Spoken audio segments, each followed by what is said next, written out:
Hi, this is Larry London. We welcome you to Border Crossings today. We are joined by some country music superstars. And when I say superstars, emphasis on the super. Keach is looking around is who I'm talking about. Oh, Why us. don't you Okay. introduce yourselves, guys? This is Lonestar. Why don't you each introduce yourself? Keach, you go first. I'm Keach Rainwater, drummer. I'm Michael Britt, guitar player. I'm Dean Sams, keyboard player and background vocals.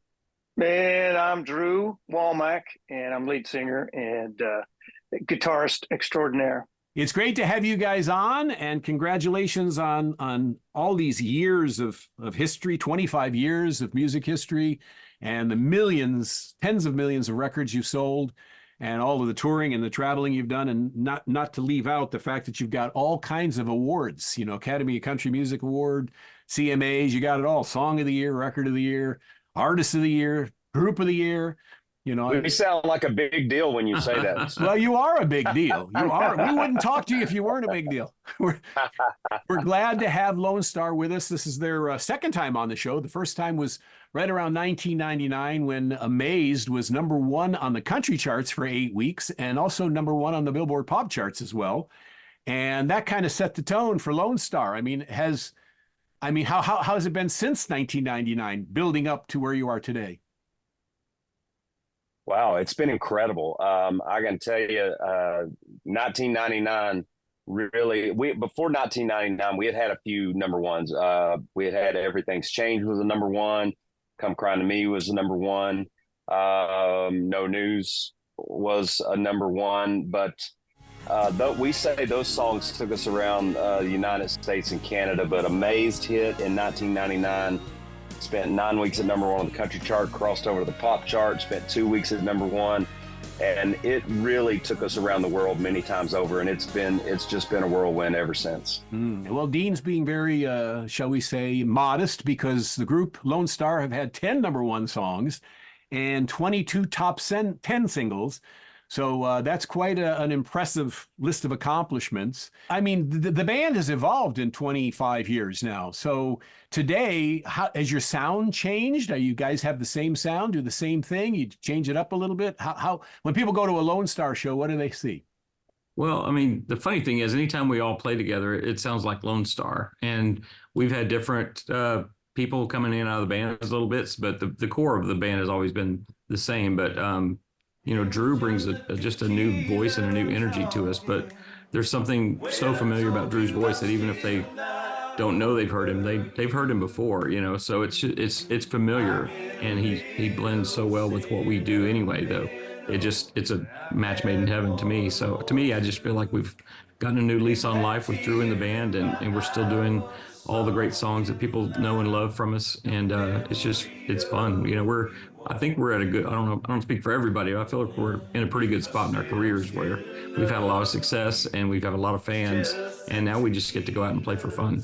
Yes, and the fans have followed you, I'm sure, through the years, even though the band's kind of changed a little bit, but the fans have been there from the beginning, and you picked up new fans along the way as well. We're talking with Lonestar. We've got the 4 guys from the band, which is a rare treat to have everybody in different locations, no less. So through the modern technology of Zoom, we're able to hook up everybody together. When do you guys actually get together to go on tour?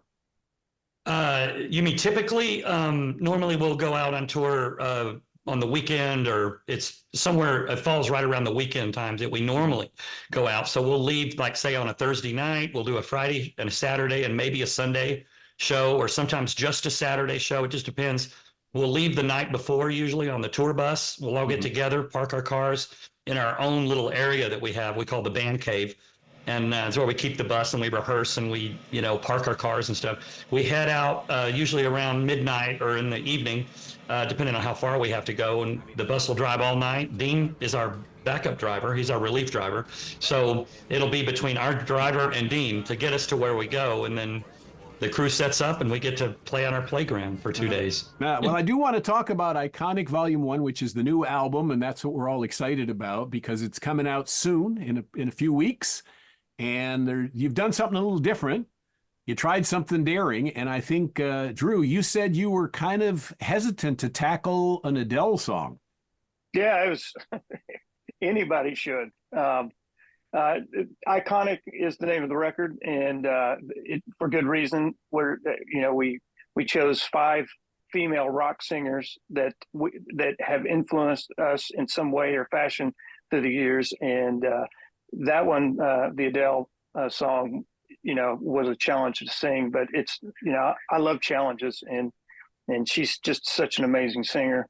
And the whole idea of the record is just to interpret it the way we would do it, 4 guys on stage, and moving forward with morphing it into what we just to give a nod to them, and not just to copy the song. So yeah, we chose 5 female rock singers, and recorded it, had a blast with it. And actually, I'm really excited.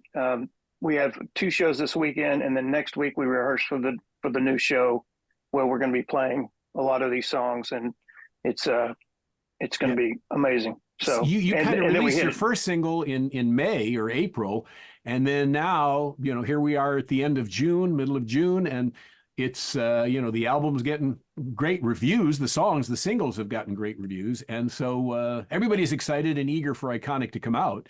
And why did you tackle female songs? Why did you? 4 guys are singing female songs. Well, it started really at a sound check.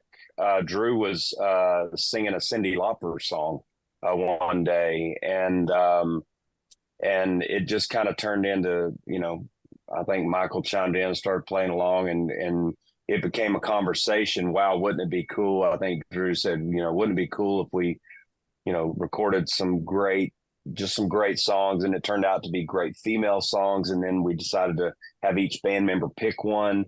And the thing of it is, I think was the catalyst to the decision. The first record out, if we end up doing something where we did a bands or something, other bands or other guys, we're going to get compared to them. But the fact that it's Iconic Women, we can kind of do our own thing, put our own spin on it, and maybe get a little less comparison and a little more, wow, I love what y'all did with those songs. Mm-hmm. So who picked Cyndi Lauper Time After Time, and why? I've been doing Time After Time for probably 25 years now. And it's just always been one of those songs to me that's written almost perfectly. It's got such a great message, and it means a lot to me as far as the song.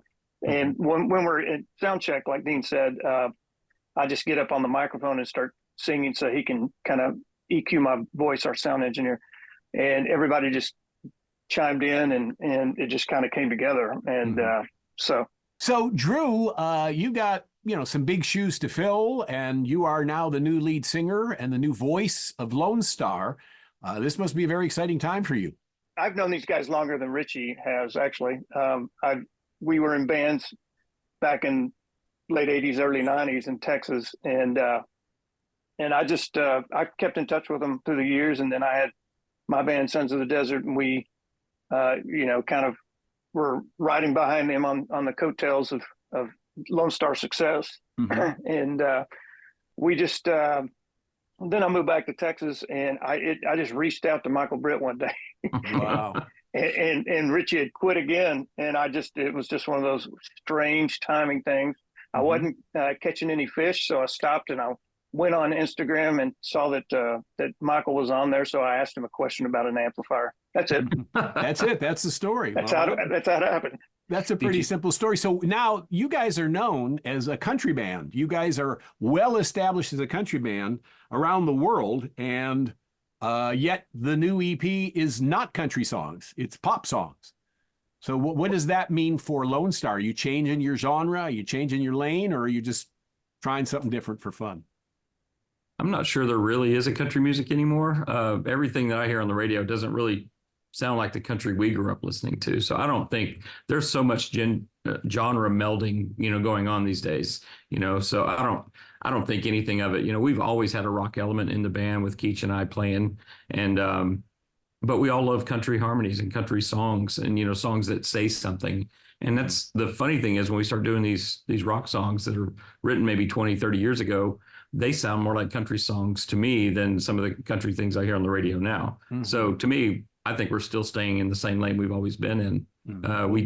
We've always been huge fans of the Eagles, and they were kind of that cross between rock and country, and that was kind of what we've always patterned ourselves after. So these just fit right in, and the fact that they're female artists doing it is just, it just adds a different element. Like Dean or Drew said, we're not going to be hopefully not compared to Adele. Yeah, well, so exactly. It's a high bar, but that you guys can certainly meet that bar and exceed that bar because you're Lonestar. I mean, come on. Drew's a phenomenal singer. He can sing the phone book, and I'd pay to listen to it. So, well, that's fantastic. That's great. And how did the rest of you guys meet? How did you all come together? Drew told his story, but how about the others? No, I basically I'd moved to Nashville. Was working out at a theme park that used to be here that is now a mall. But I was doing everything except what I wanted to do, and I had moved to town, to sing and perform and try to get a record deal. And I was basically, working 3 other jobs plus this job at Opryland. And I just decided, I was going to make a move. I'd in Texas, I'd been part of and been the leader of every band I'd ever been in, and, kind of booked us and whatever. And I just said, what the heck, I'm going to do that. After about 6 months of being in town, figuring out I'm not good enough to do it on my own. I needed to surround myself with some amazing talent, and started putting this band together. And John Rich, who was an original member, I'd met him. He was working out at Opryland with me in a different show, but I knew him. And our drummer that we had before, Keach, he said, "Hey, if you want a great guitar player, I know a guy." And he told me about Michael, and I go visit Michael at Pizza Hut, and that was a great, funny story.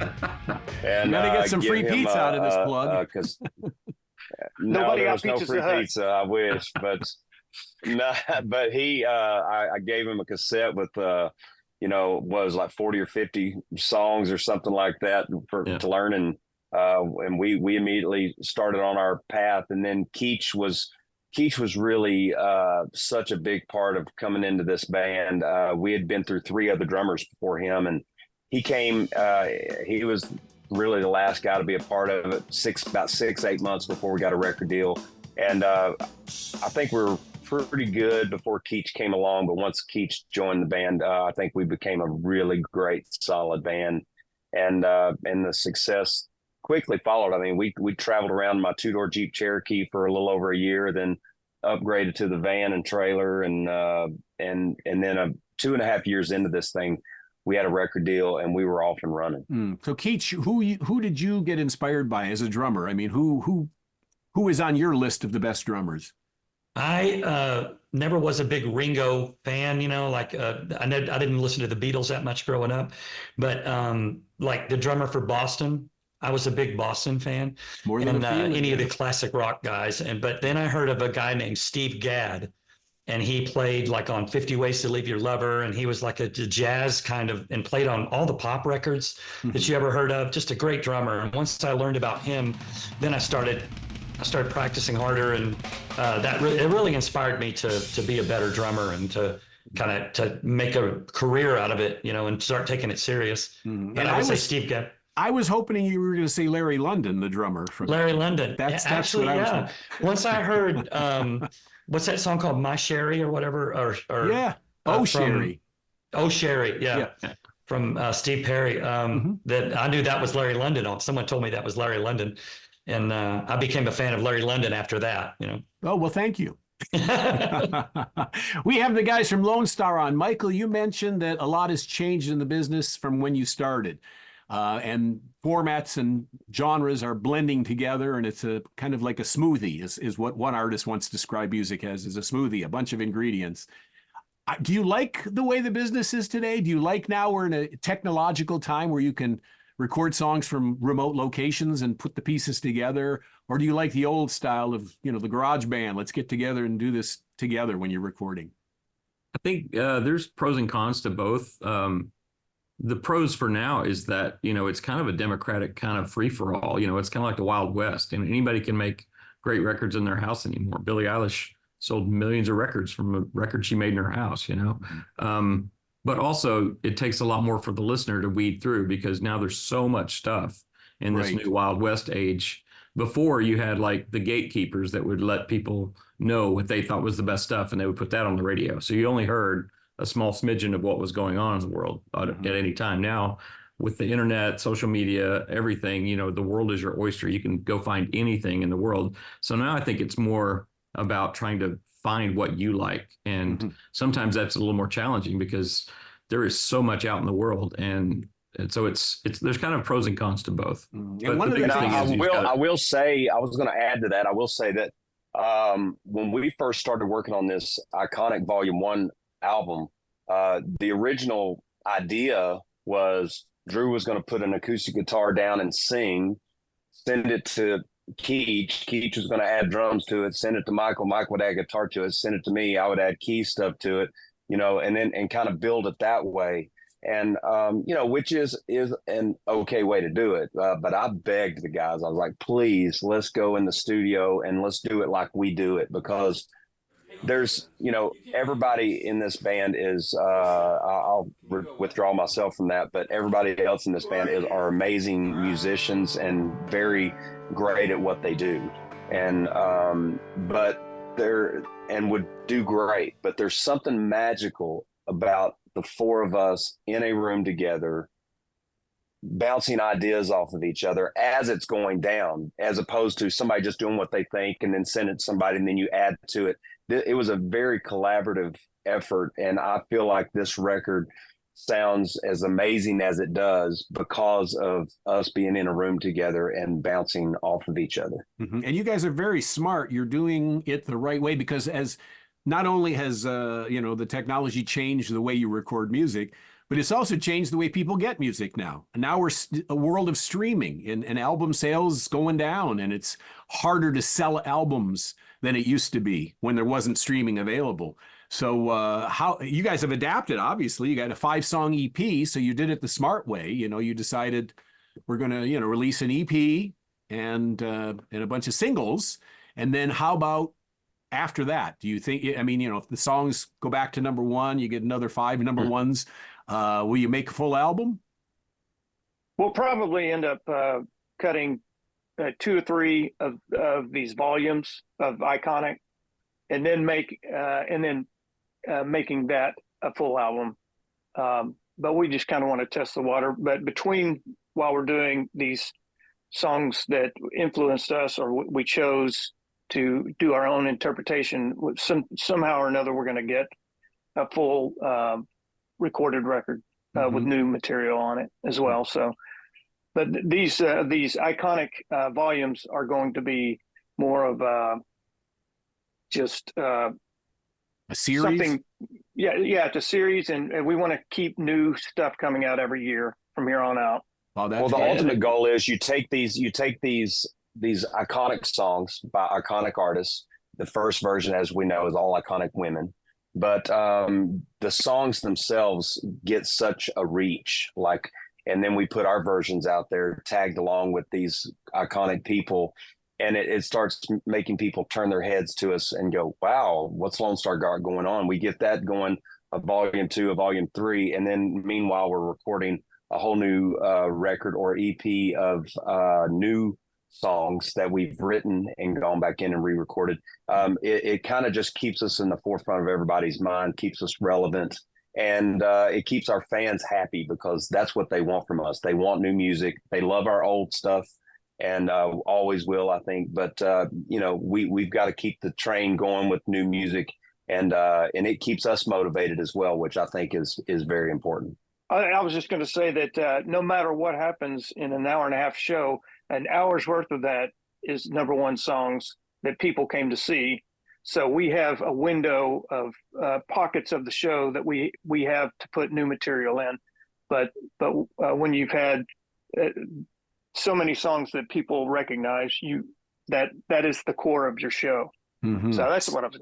So did you have any issue with recording these famous songs with artists or anything? Because today we're in this world of, lawsuits and whatever. Do you have to do anything special to get permission to record That's somebody it. else's song?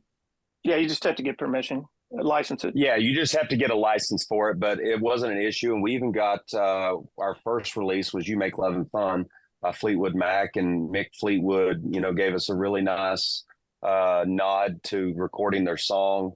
And then in the same deal with "Here Comes the Rain Again," Dave was nice enough to give us a very nice review and say how happy he is that we recorded the song and are making this song, which I think is for what was it, 40 years, 30 years ago, it was a hit, and this year. And so said, the fact that we're helping keep this song going this many years later, they were excited for us to record it. So I feel like the artists, when they hear our versions of it, I don't think they'll be upset or embarrassed or whatever. I think they're going to say, wow, I love that rendition of these songs. Mm-hmm. And you've come far enough and accomplished enough that you guys can kind of do it your own way now. You don't have to answer to anybody, really. And I think you're on an independent label, if I'm not mistaken. So that's much more creative control versus the major labels that want to come in there and put their producer in and change what you're doing. But it's interesting. Do you guys write music too together? I mean, your original stuff? Yes, we're on working on it right now. Oh, okay. All right. Well, I don't want to get too far ahead because Iconic Volume 1 is the main focus of the interview, but I also do want to find out what is your next. I mean, you guys must have talked about what are we going to do? What's our next theme going to be? Are we going to do, rock bands? Are we going to do, whatever? We sort of talked about singer-songwriters. I know that's been mentioned before, singer-songwriter type things. Oh, that's great. And bands had been brought up too, iconic bands. Mm-hmm. That's great. You could do the Carole King songs and, she's a singer-songwriter, James Taylor, all those great singer-songwriters. We're talking with Lonestar, and so are you going international? I mean, is this, when you do tour, do you guys get to go out of the U.S. much? We haven't been, we go to Canada every year, a couple times a year, but I don't think we have any current plans to go overseas, but we're not opposed to it. It's just a matter of working it out with the logistics between our domestic touring and finding holes where we can actually go and do it. Mm-hmm. Well, because we are reaching an international audience right now who are tuning in all around the world, and some know Lonestar, most know Lonestar, but some are meeting you guys for the very first time and hearing your music for the first time on this show. But so hopefully you'll get a chance to go perform internationally. Japan loves country music. They love all kinds of music. I get a lot of, email for your music from interesting places asking me to play Lonestar, and Japan would be one of them that has written me. Wow. The Philippines, another place you guys are pretty big, pretty popular. That's amazing. Yeah, I know Brian White, the country singer, he did a re-release of one of his hits that he had from the early 90s, and he re-released it, and it became a big smash in the Philippines. And I know he went over there and did this big arena tour, and he's not doing arenas here in the States, but boy, he sure was over there. So hey, if your listeners are our fans and they want to see us somewhere, they need to start hitting us up and let us know where they want to see us, and we'll see if we can't make that happen. Mm-hmm. Do you have a target for the release date of the new EP or no? Iconic Volume 1. There's not a hard date for it yet. Okay. It will be later this summer. And it's just a lot of work out getting, all the dates lined up. But it will be later this summer. Meanwhile, we're releasing singles about every 6 to 8 weeks. Wow. And so that's kind of the game plan for that. Mm-hmm.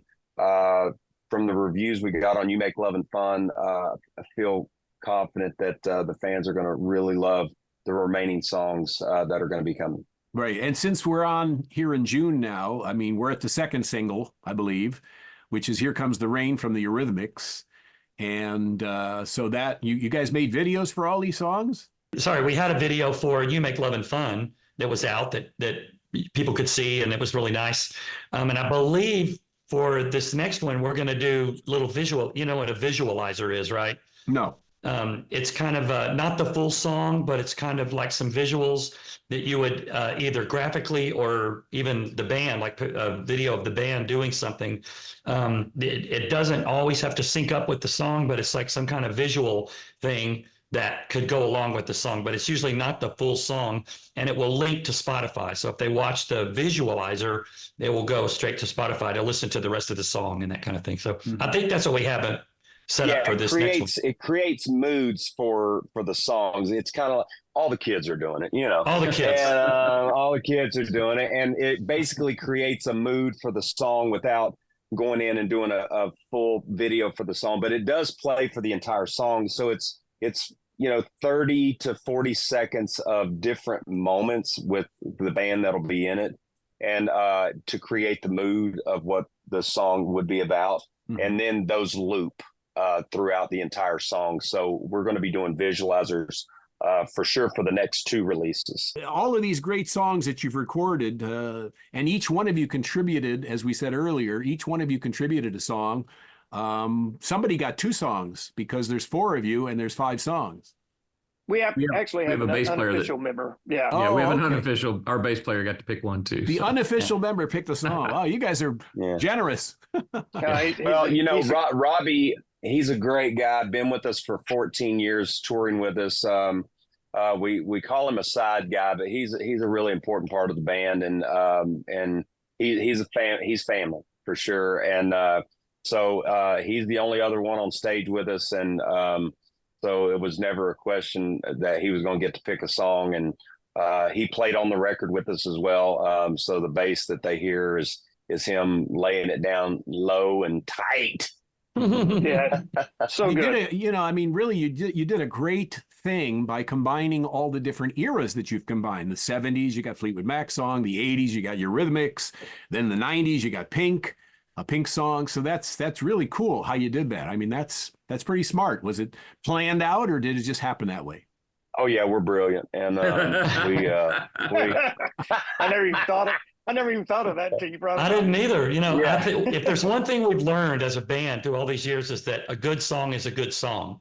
So it doesn't matter what era it came from. It doesn't matter what artist it came from. Doesn't matter what anything. It's just a good song is a good song. And so we just were scouring our brains to think of what are some great songs that we could do with the Lonestar sound. Mm-hmm. What's the highlight been for each of you? I'm sure you all have different highlights. But what has the highlight been? I'll start off, just to give everybody a second to think, but we've had so many great things happen to us. And most people, when they ask this question, I think they're expecting us to go, well, man, when we won Group of the Year or Song of the Year or nominated for a Grammy or whatever. But for me, what I remember the most, and I think what will mean the most to me later after, we aren't doing this in about 35 years. See what I did there? But what I'll remember the most is when we got to go overseas. We went to Iraq and Kuwait, and we performed for the military men and women, that are putting their life on the line, and getting to see how our songs touch them in such a positive way. I mean, you'd see some of the biggest, baddest, burly dudes in your life, crying as we're doing I'm Already There, and coming up saying, thank you so much for being here. I mean, that's something that, not a lot of people get a chance to do. And it's because of the music we've had and the effect that it has had on people. And I will remember that forever. Mm-hmm. And we, of course, are broadcasting to the troops as well. Awesome. The USO and the troops, do tune into us. So what are the highlights for the other guys? I'll go next. I would say, to me, it's the camaraderie, the brotherhood. I look forward to spending time with these guys. I can't imagine not enjoying what you do for a living, whether it be work or an occupation or a job, just whatever you think it is to make ends meet. I enjoy every minute of it. It's just, it's the greatest life of all, just to be, enjoy my time out on the road with these guys. That's every day. To be the voice of Lonestar after 22 top 10 hits, that's, that sounds like a fun job, a fun gig. Yeah, that certainly makes it easier. Yes, it does. Yes, it does. So Keach and Michael, what are your highlights? Well, I'll start. Let me set the stage for you. This was back in around 2000, 2001, something like that. We're on the George Strait Fest. We walk out on stage and look out, and there's like 80,000 people out there. I mean, it was just unbelievable vibe that you can't imagine. And then at that time we had 6. We had a steel player as well. We get up there, all of us on stage, and do our little thing that we do, whatever it is we do, come together to make one sound that many people would just cheer and soak in and love what we do. And that was a moment for me that I was like, this is it right here. This is what you live for. This is just I like to call it magic on stage. Mm-hmm. When you're on stage with those guys and you are doing what you do, and that just happens, and it just sounds perfect, and the crowd loves it, and you get that feedback immediately from the crowd. Now, I remember thinking, like, this is as good as it gets. So, I mean, when you perform for 80,000 people, it's different than when you perform for 500 people in a club. No, not really. Not for us. No, we've been doing it for okay. so long. We get out there and we do our thing, and it's almost like there's it's just kind of an energy that you have. You just do your thing, and I mean, you don't really get nervous anymore. Now, maybe back when we first started, we might have gotten a little nervous or something, or for live television or something like that, like the CMA Awards performing. That's a little bit different. But with this thing, we just do what we do, and everything comes out great, and it's just a great feeling. Most of the artists I asked that question to say that there's a big difference between the two, because one is more intimate and the people are paying more attention to you than in a big giant festival where everybody's getting drunk and partying and, just listening to a bunch of music at a bunch of different stages and whatever. So, but, that's a great highlight. I mean, 80,000 people is got to be something I can't relate to. So how about you, Michael? What's your highlight? I could probably list 10 or 12, big moments that we had, from playing on an aircraft carrier with Celine Dion on the same show. And, we've done some really cool shows, and we've gotten to play at the White House and play at the, Ford's Theater in DC. I mean, we've done a lot of really cool things. But did you do the Opry? Oh, yeah, we did. We played the Opry a few times. We played the Ryman this last year, and that was one of the big highlights as far as gigs go. Mm-hmm. But the more I think about it, I think when I look back at our career, I think I'm going to be most proud of the fact that we've built something that has a legacy of its own. We've had songs like Amazed and I'm Already There that totally reached people on a deep level, and they've made those songs a part of their lives. Mm-hmm. And every show we do, we've got people coming up saying they got married with Amazed as their wedding song, or I'm Already There got them through a tough time. And then the fact that we've had so many hits and we're able to keep doing this now at the age we're at, and still doing it and having fun. And actually, I feel like we're having more fun in a lot of ways, because we don't have that weight of pressure of what are you going to do? You're going to be able to follow what you just did. And because when we were having all those hits, it felt like we were on a treadmill and we never could stop to enjoy everything. So now we just always remind each other, let's enjoy this. We're going to do it as long as we possibly can. And it probably went by, quick. It probably, it doesn't seem like 25 years. It's probably, pretty fast. These last 20 years have flown by. It's flown by. I was going to say, but to be in our mid 30s and still enjoying it like we do. See what I did there? But we've actually been doing this 32 years, if you can. Oh my goodness, 32. So 32 that was even before 99 when Amazed was. Oh yeah. Our first we first went out on the road in the two-door Jeep Cherokee back in 92, but our first hit single was in 95 with Tequila Talking. But yeah, we've been doing this a very long time, and I can tell you that I loved hearing everybody's, what they'll remember and what moves them. And I mean, that's the great thing about this band. I mean, I'm glad nobody said, it was that award or this award, because that's the heart of this band. Everybody are just good guys that love what we get to do. We love performing together and getting to do this journey together. It's truly a gift. I just got a call from Adele, and she's going to do an EP of Lonestar music. Perfect. So, well, please, that would be lovely. Tell her to please sing along very nicely, please.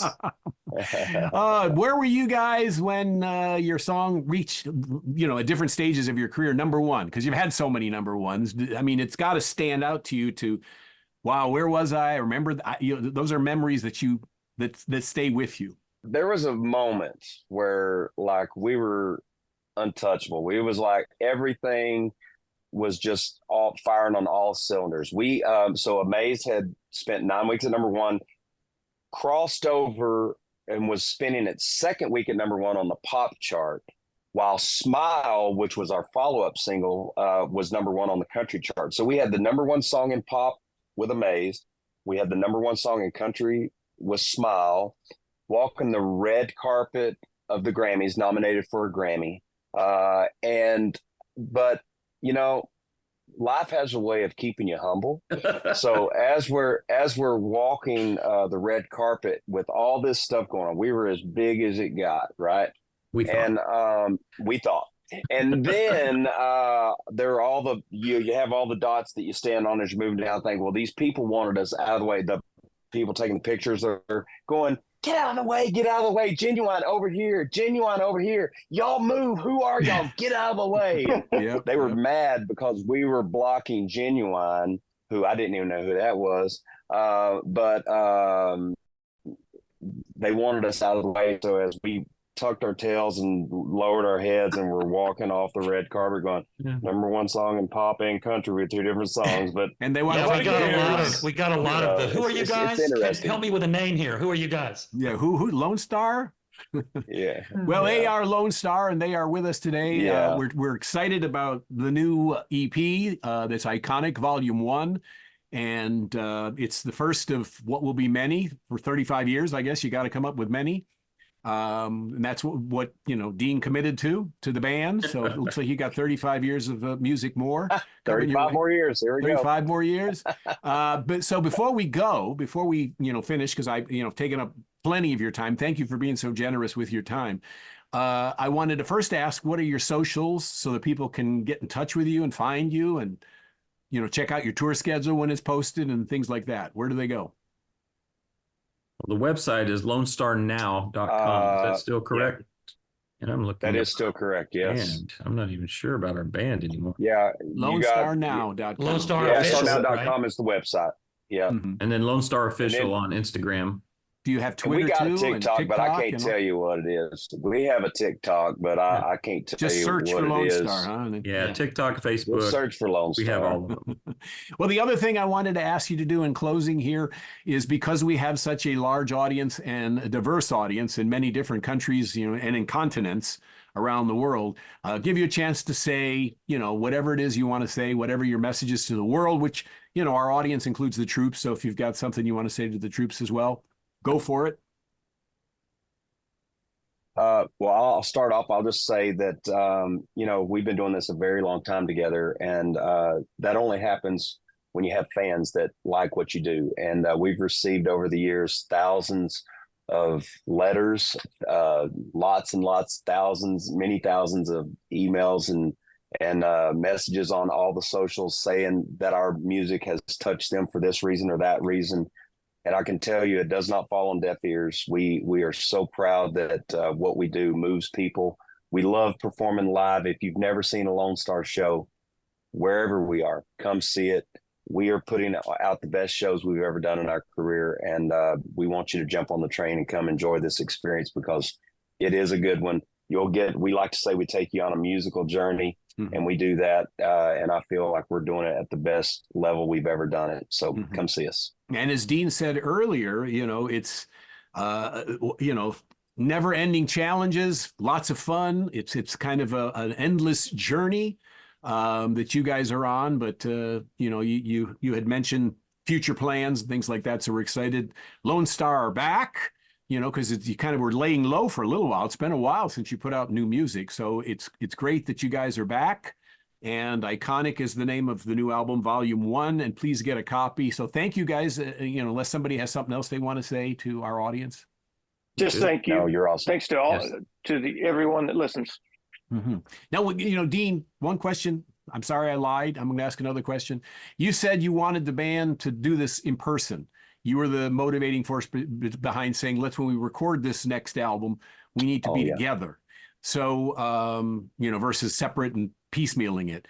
Any one takes? I mean, there's nothing better for a band than to say we don't need to do it a second time. Well, I mean, I think we played all of them more than one time, but I know because we get together before we go in the studio always and do what we call pre-production, and we collectively throw out our ideas and come up with the arrangement and all that stuff.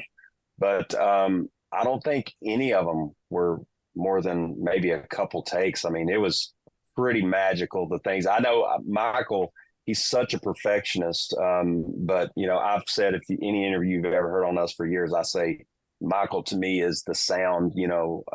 Because he's such a phenomenal player, and he played like this solo, and he was like, I'll probably redo that later, like overdub it or something, and we got further down the road and he didn't change it. I'm so thankful because it was so raw and real and in the moment, and it really showcased what an amazing guitar player he is, and did it right there on the spot. So sometimes that magic dust is just that. It's magic dust, and you can play it more perfect, but that doesn't mean it's better. And exactly, he put some magic dust on a lot of the stuff, and same with Drew. I mean, Drew, Godzilla, what a singer!